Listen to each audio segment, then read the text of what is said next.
Most people don't buy a sailing boat at 76, but I did. I'm Dave and I've just retired and decided I needed a sailing boat. My friends in Derbyshire, which is a long way from the sea, decided I was off my rocker and warned me I was far too old and would probably drown myself. So I ignored them completely and trawled the web in search of my ideal vessel. Eventually I came across Zephyr IV, a 35-foot westerly ocean quest. She looked a bit unloved, but the accommodation below was lovely and I was sure she would scrub up well, and the survey report showed her to be mostly in good condition. So the deal was done. Money changed hands and now I was responsible for me and also for this lovely boat too. She was scrubbed and painted and polished for a couple of months and looked great, and eventually the day came and she was launched. I was just so excited. But like most things in my life, we had a problem. No cooling water for the engine. So the engineer was called in. The L-bend, where the cooling water is fed into the exhaust, had silted up, so needed a replacement.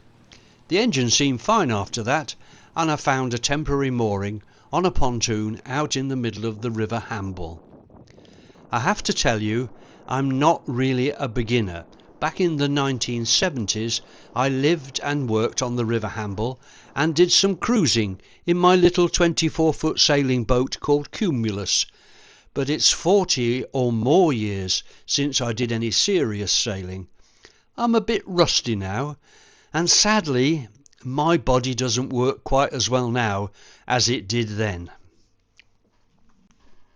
The temporary moorings gave me a chance to sort out a few things on Zephyr IV and to venture out into the Solent. I had a few solo trips. The first one was with almost no wind at all, so we sort of parked by this buoy until a gentle breeze moved us away. Later trips offered more wind and I got Zephyr IV going quite well. Really good. Really good day.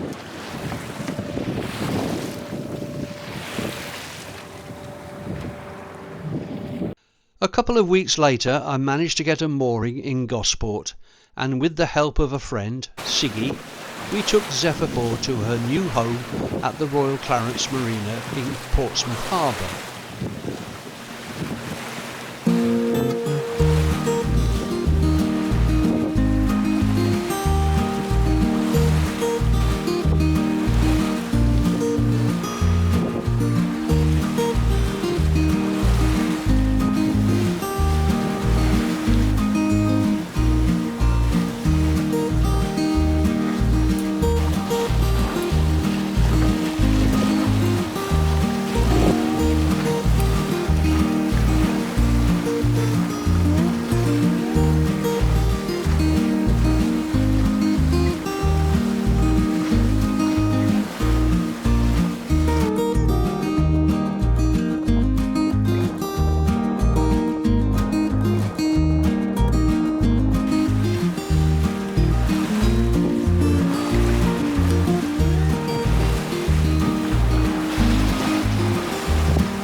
Well, here we are at the harbour mouth.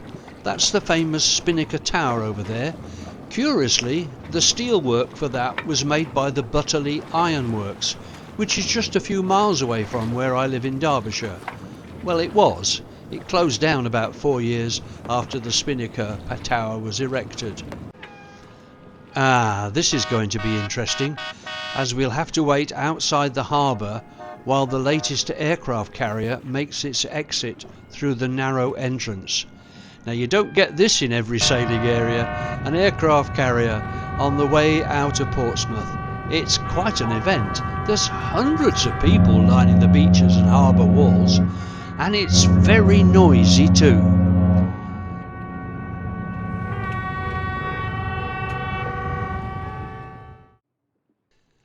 Well, we've cautiously made our way into the harbour and found our berth at the Royal Clarence Marina, which is to be our new home. The last 2 weeks of sailing has thrown up a few problems. The mainsail is very difficult to raise and really needs replacing, as does the genoa. Everything is very stiff and hard work. A lot of the running rigging is old, too long and mostly too heavy, so will need replacing. The gooseneck is worn, and that was noted on the survey.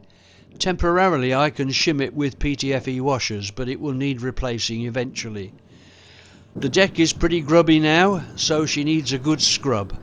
I guess all in all that will take a week or so, and then I can start exploring the Solent. This is part 1 of a 4-part series about buying Zephyr IV age 76. In part 2 I take her on my first little trips along the Solent to Poole and start to find out what she and I can really do.